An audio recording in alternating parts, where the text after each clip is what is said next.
Welcome to The Explainer. Today we are diving into an absolutely staggering piece of modern history. We're going to unpack the true, devastating cost of Hugo Chavez's regime in Venezuela.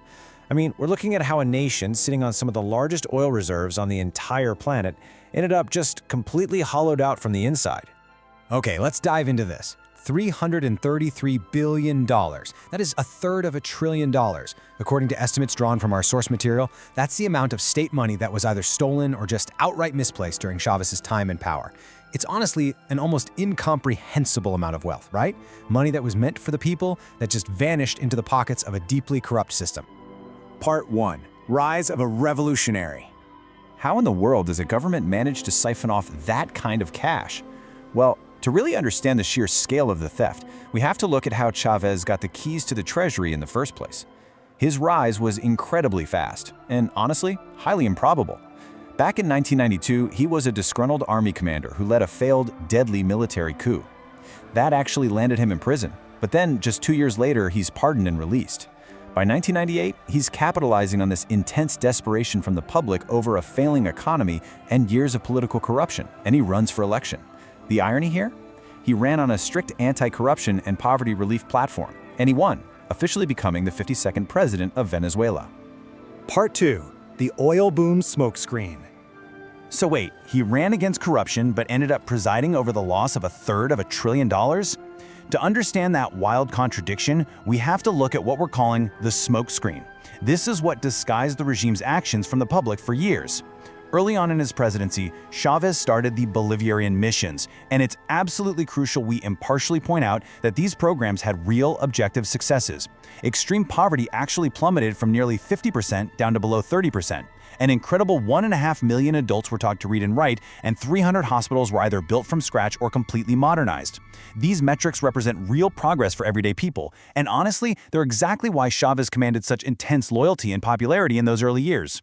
And this brilliantly illustrates how the massive influx of oil revenue paid for all those very real, highly visible social programs. But, as this quote points out, that trickle-down wealth acted as a massive disguise. It literally masked the systemic rot and the institutionalized theft that was quietly growing right behind the scenes of these popular initiatives. Part 3. Anatomy of a kleptocracy. This brings us to the real core of our explainer. How exactly did this rot work? Like on a physical level, how do you just misplace a third of $1 trillion? Well, first, we need a baseline definition of what the Chavista regime actually became, a kleptocracy. As you can see, a kleptocrat is a ruler who looks at the state mostly in terms of what they can steal from it. Under Chavez, theft wasn't just, a byproduct of government, it became the actual operating system of the state. So the crucial point is how this worked day to day. Officials basically used a step-by-step method to siphon public wealth. Number one, they manipulated heavily controlled exchange rates between US dollars and the Venezuelan bolivar to enrich themselves. Number two, they built this massive system of endemic bribery.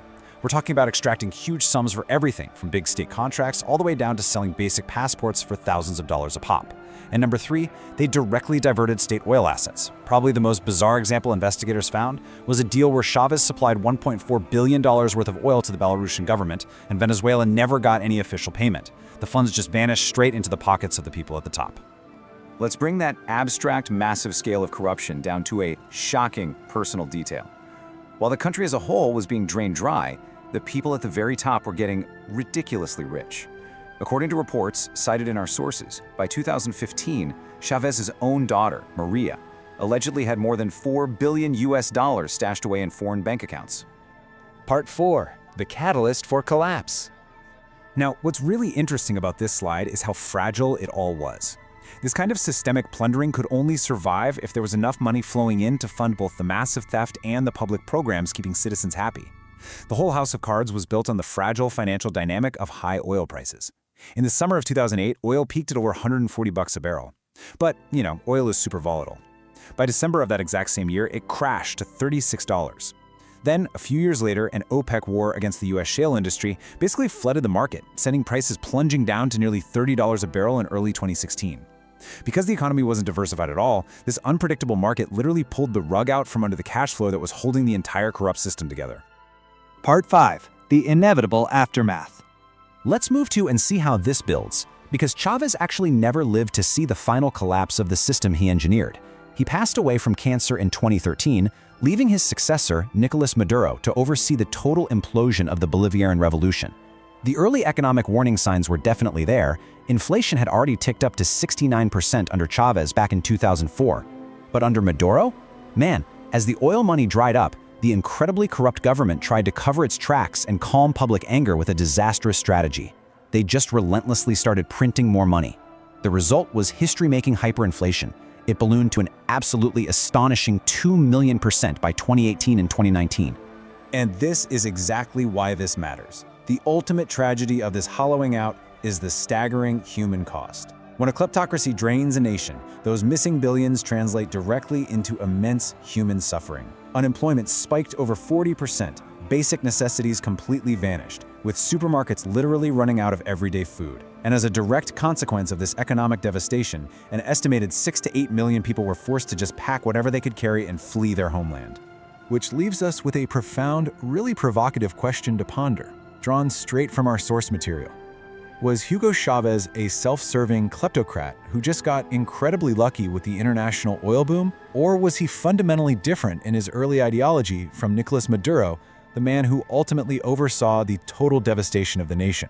It's a deeply complex legacy of populism, wealth, and systemic ruin. Thank you so much for joining me for this explainer, and I encourage you to keep questioning the world around you.